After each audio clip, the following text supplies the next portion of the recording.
Welcome into my kitchen. This is a very special day because I get to share with you some of my favorite dishes. Today, we're going to make ravioli with mushroom sauce. Oh, mamma mia, what a treat. Pasta fagioli, the way my mom used to make it, the way she learned it from my grandma, and the way they both taught it to me. And we're gonna finish up with pasta with white meat sauce. So simple, yet spectacular. A beautiful life, it's like a beautiful plate of pasta. You don't believe me? Come for the recipes. Stay for the story.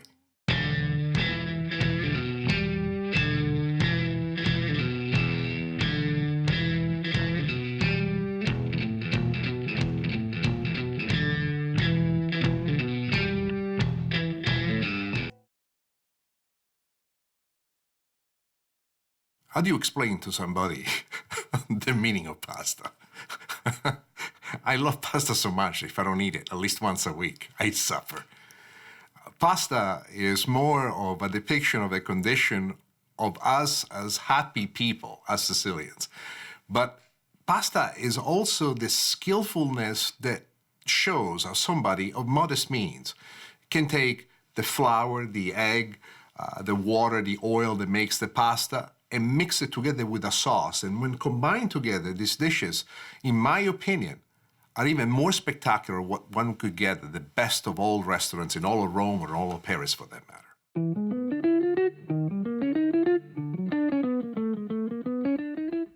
One of the greatest memories that I have with my dad was going to the forest and picking up wild mushrooms. So today I want to share with you the kind of pasta that we used to make once we brought these mushrooms at home. It's very simple to make, but a little bit of garlic will make this pasta taste delicious. And the sauce, the sauce will be your favorite sauce from now on. Let me show you how to make it.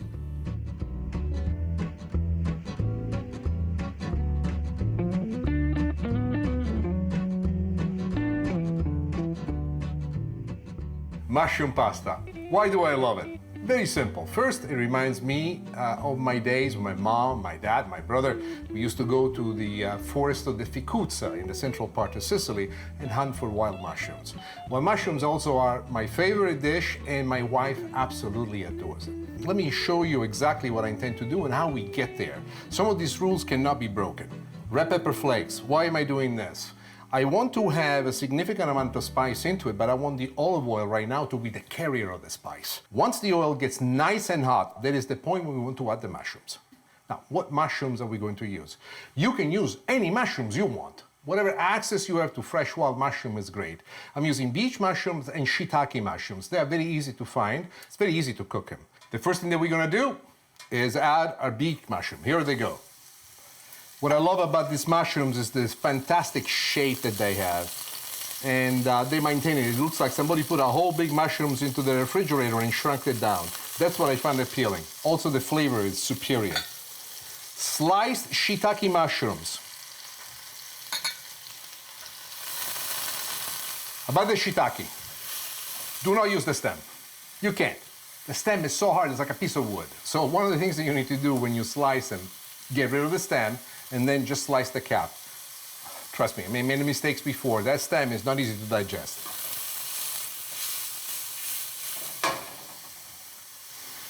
While the mushrooms are cooking, what I like to do is add the ravioli to the pasta water. People ask me, is this only for ravioli? I don't know. Today I felt like ravioli and I went for it. And ravioli also cook fairly quickly. But the most important thing for you to think about it is that you can use this with any cut of pasta that you want. Spaghetti would be fantastic, rigatoni, tortiglioni, ziti, excellent cuts of pasta with unique looks and feels of their own that match perfectly to this. This is the point now when we add our spices. First, we go with the salt. Then we go with the pepper. Just because lately this has been my passion, we go with my special secret spice. You know the mix here. Onion powder, garlic powder, paprika, salt, pepper, brown sugar. Once you got it all covered with the spices, guarda. The reason why I love using this pan is because I cannot make a mistake. Has it ever happened to you that you're trying to impress somebody in the kitchen, you go and you flip something and it flips all over the kitchen? Trust me, I've done it so many times. This is fun because it has high walls, it's basically a big bowl, and every time I do it, it bangs on the front and it goes right back down, and it still makes me look as if I am super cool. Now, the one thing that you can see here is the beautiful coloring that they're picking right here. Now, this is extremely important. You always see me in my recipe to always add the garlic cut thick, but that's not what we want to do here. We go with simple chopped garlic. Why? We're cooking on high heat, we're cooking quickly, we want the garlic to immediately impact the flavor into the mushroom, and at the same time, not to stay there for too long. And in this particular sauté is wonderful. That is parsley, chopped parsley. You could also use chives instead of parsley, or thyme if you wanted to. Now we go white wine. Sauvignon Blanc as well.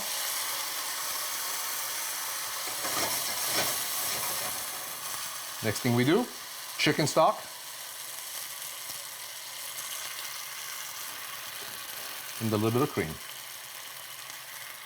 Now, this is a sauce that cooks very quickly. We're pretty much just a few minutes away from this sauce being ready. This is not a sauce where you want to cook for a long time, trying to draw out all the flavors. We have really flashed all the flavors right there on the high heat, medium high heat in which we cook this dish. But one of the things that I love is to add a little bit of tomato sauce.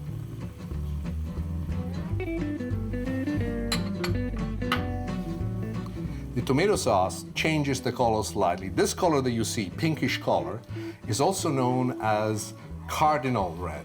Salsa del Cardinale is another Italian specialty that often involves the mixture of tomato sauce and cream. The sauce at this point is just about perfect. We can keep it warm until our ravioli are ready, and then we'll finish the ravioli into the sauce.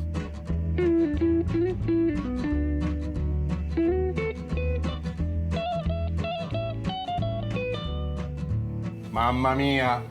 The sauce is just about ready. Turn off the heat for the pasta and very carefully strain it from the pot. And now I want for these ravioli to finish cooking into the sauce. Stir it gently. And here really the finish that we're looking for is twofold.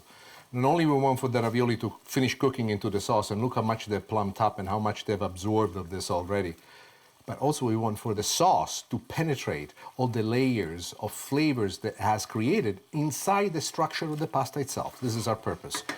Basically, we are done. First thing that I do, turn off the heat completely. There's plenty of heat still retained by the pan. Last bit of additions that we're going to do to this is a little bit of softened butter to the whole mixture. What I like to do at this point is to add a little bit of Parmigiano Reggiano cheese. You want to turn gently until the butter melts completely into the sauce. And as you can see, there's a beautiful thickening of it, and the sauce is picking up the spectacular cheesy flavor. And that's exactly what we are looking for. Oh, mamma mia, che bellezza. Look how gorgeous this is. This is absolutely beautiful. Now, we're ready to plate.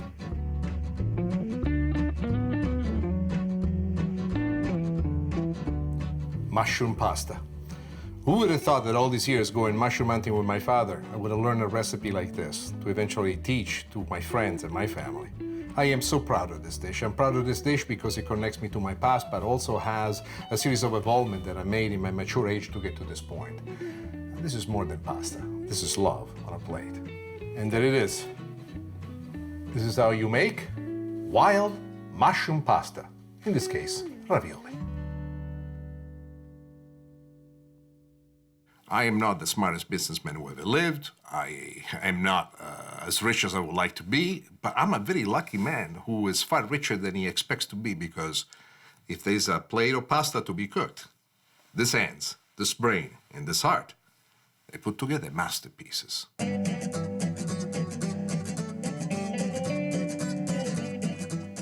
Us Italians, we have a million ways to make pasta with beans.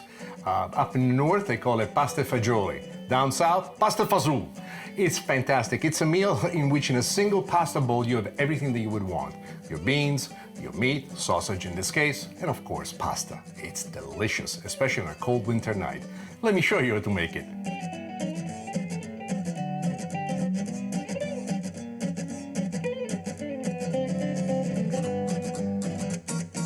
In the pot, what we have is some olive oil that's getting nice and warm. While the olive oil is getting nice and warm, what I like to do is add a pinch of red pepper flakes. And as you can see, it's a little bit more than a pinch. Why? Because this is for me. If I was to cook for my wife, I could never do this. You heard that before. The next thing that I want to do is to add what I refer to as the essence of Sicily, garlic. This is not chopped, it's thickly cut alla paesana, as it say. Paesana means country style, with disregard to the size, just boom, put in there. Together, while this is happening, what we want to do, we also want to create the base for what ultimately will be the soup. And you're accustomed to this already. You see me do this many times. First, we go with a little bit of carrots. Then we put a little bit of celery. And here we are with the third part of the triumvirate, the onions. Italians, we call this soffritto. French call it mirepoix. What I'm doing right now, I'm going to reduce the heat down to medium. I don't want this thing to burn. I want it to cook over a long period of time and bring out all the flavors. But how do we help these flavors come out? Two things. First, the addition of fresh herbs. You can use thyme, rosemary. In this case, it's a small mixture of the two. In this here, I have fresh rosemary and thyme that I mixed together.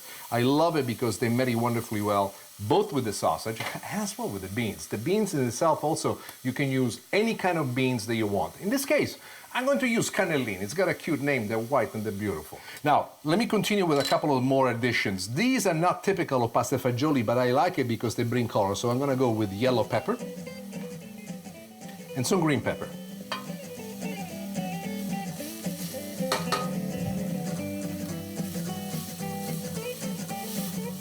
You want to cook this for about 3 minutes on medium heat until they start to loosen in sense of losing a little bit of the stiffness that they had. You want them to soften. You want it to become translucent.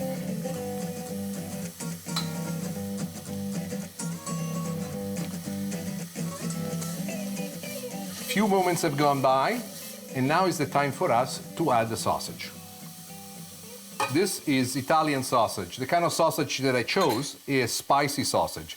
You don't have to go that route. You can do anything that you want, but I find the spicy sausage gives me the greatest satisfaction for this dish. This particular sausage, many times before, and always has a fantastic balance. It has a little bit of spice, but not so much that's over the top. Now, watch what I'm doing with my hand. With my hand, I'm using this instrument to break the sausage in small pieces. It's almost as if you're making a meat sauce. You want this sausage to become small, tiny bits of pieces, of which you'll take a tiny bite with every bite of the pasta fagioli that you will get.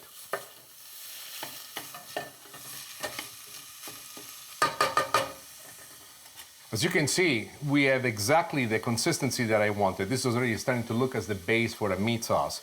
It is at this point that I want to bring additional flavor. In this case, I would like to add some white wine. But you can pretty much use anything you want. You can do Marsala, you can do Madeira, you can do port, you can do even red wine if you want to. Even brandy will taste great.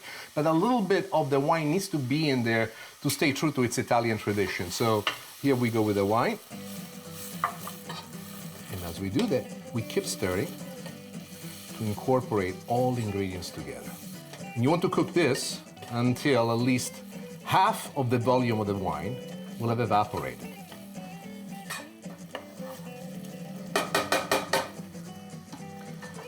The next thing that I like to do is tomato sauce. This will give a wonderful balance to all the elements that we already added, and together with the tomato sauce, we're going to go with a little bit of stock. You can use beef stock, chicken stock. I'm gonna go with chicken stock this time.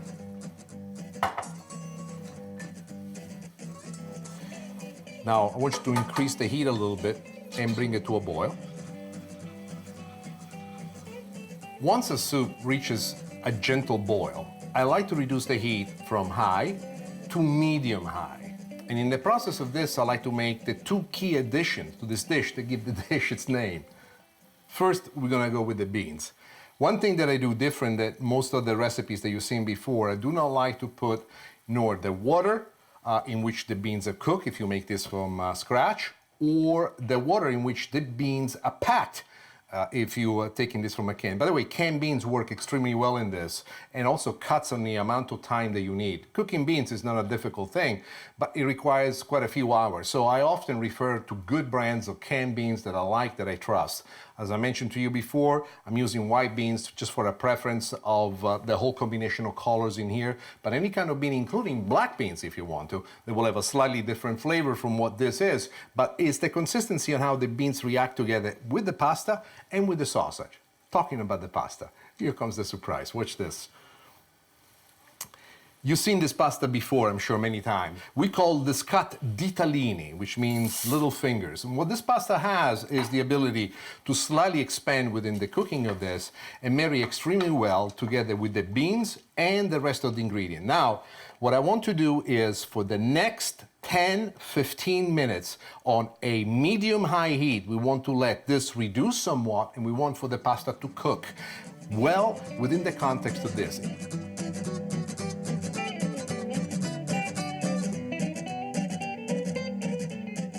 As you can see, the dish is sticking through wonderfully well. The unevenness in the cutting of the veggies, in this particular case, works to our advantage. It does two things. First, he reintroduces the country style and the country character of this dish. Second, they make it fun to bite into it. My wife once said something about she likes to see the small pieces of carrots in a soup because she looks forward to bite straight into them. And I have to say that visually that is perfect. Now, we're ready to plate it. There aren't many things that are so magical like a plate of pasta fagioli that takes you back to your youth. But this is something more than magic. This is a rendition of dreams that come together through a series of actions where what you used to be the past of my life comes alive again. And the most beautiful thing about this is that I get to share it with you and to know that your families will enjoy this recipe for many centuries to come. It gives me a sense, an idea, a dream of thinking a little bit about my Donna Adele, a little bit of my Grandma Maria, my Mamma Massimiliana, my Father Vincenzo, my brother Mario will live forever with you. And this is how you make pasta fagioli.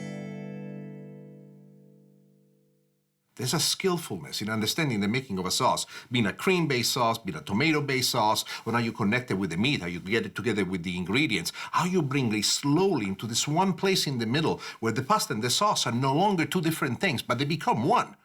Now, achieving this miracle of making a pasta dish as a one essence is, for me, the greatest achievement in life. Most of you know about the Italian meat sauce that we use for our spaghetti, for our pasta, but there's another version of the meat sauce called the white meat sauce, and today I would like to share that with you. The flavoring is completely different. There's a strong pickup that comes with the rosemary that cooks into it, but it's elegant, it's flavorful, and it's different. It will take you nothing to make it at home. Let me show you how to make it.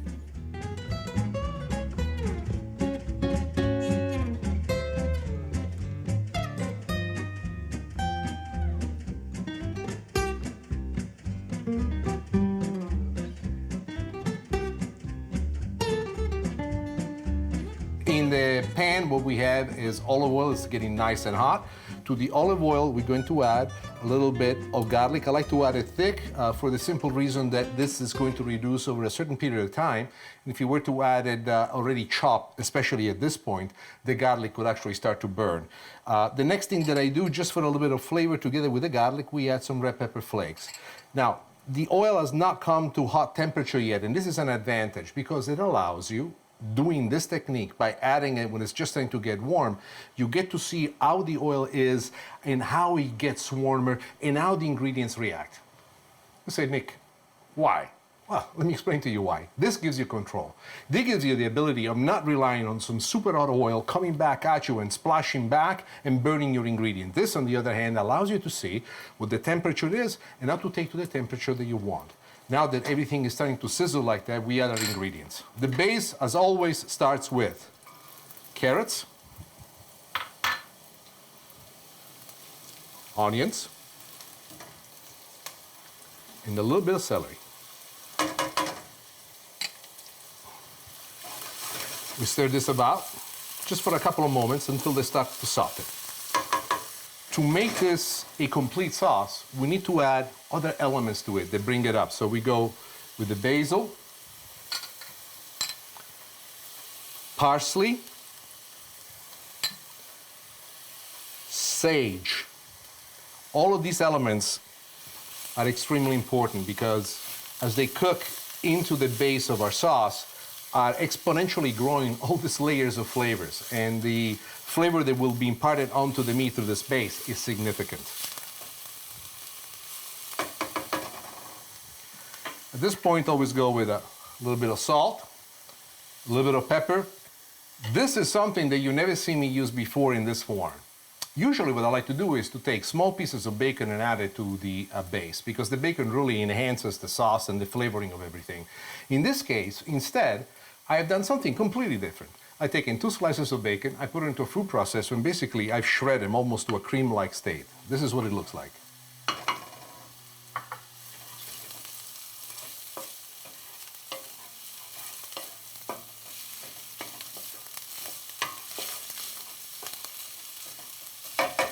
In this wonderful combination of flavors, we add one last important part, bay leaf.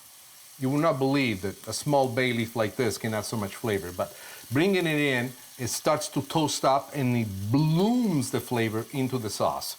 You could go with beef, but I prefer to use veal instead.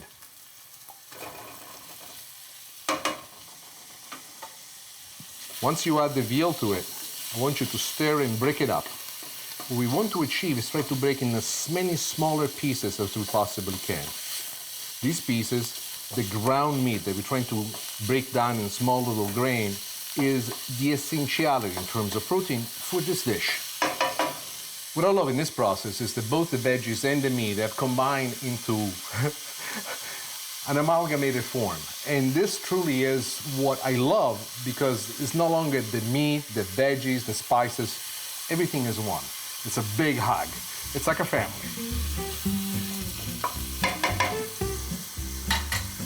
Here's our addition of wine, white wine. And I want for this wine to completely evaporate.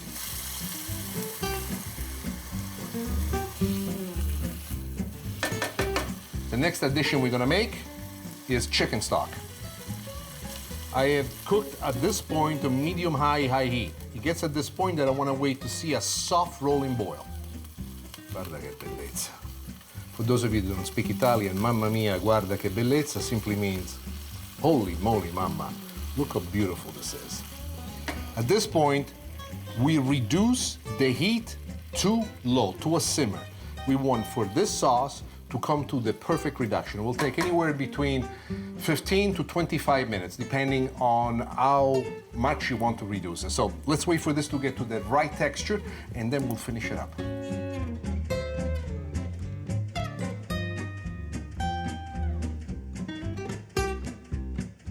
Now, the sauce has reduced perfectly, exactly to the spot where I like to have it. Let's add the pasta in here. For this dish, we have chosen a cut called ziti. What is ziti exactly? Ziti is many different things, but specifically the way to call a pasta ziti is to really give it this look. This pasta is basically like penne, but without the ridges, like small little tubular pieces. Oh, one thing that's also important, I got so excited I forgot to tell you about it. The bay leaf, it served this purpose. Now it's time for this bay leaf to go. We'll put it back in there, and we'll continue with this. What makes this pasta so interesting? 2 things. At this very moment, the pasta is cooking and picking up the extra additional liquid that's in the sauce. It's penetrating the pasta. Many times they're giving you this. Guarda che bellezza. All right, this is an exciting moment, but we still have 2 important additions. But before we do these additions, we need to do something important. Turn off the heat completely. There's enough heat already retained by the pasta, and there is enough heat already detained by the pan in which the pasta is cooking. So here we go with some softened butter. The butter glazes, coats everything. Already the pasta will be perfect and ready to be served this way. So you could take it to the table and serve it this way. But not me. Why? I'll tell you why. I like to have a bit of cheesy flavor in there. So a little bit of Parmigiano Reggiano, and mamma mia. The pasta is ready. Now, let's plate it.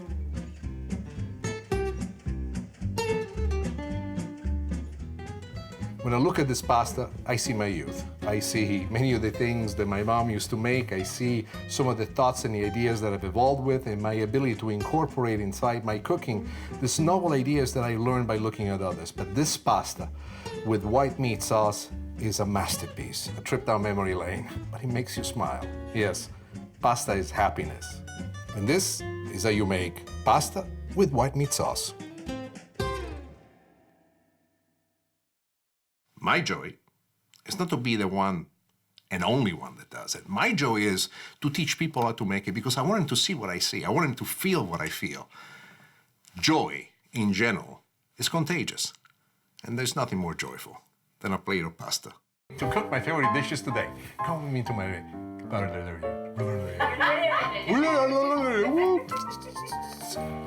Ready? Several of the videos... that's too long. Let me start over again. Big smile for the camera. Let me show you how to make. Today... I know, it's like my brain has decided to go on the freeway without paying the toll. Okay, just give me a welcome to the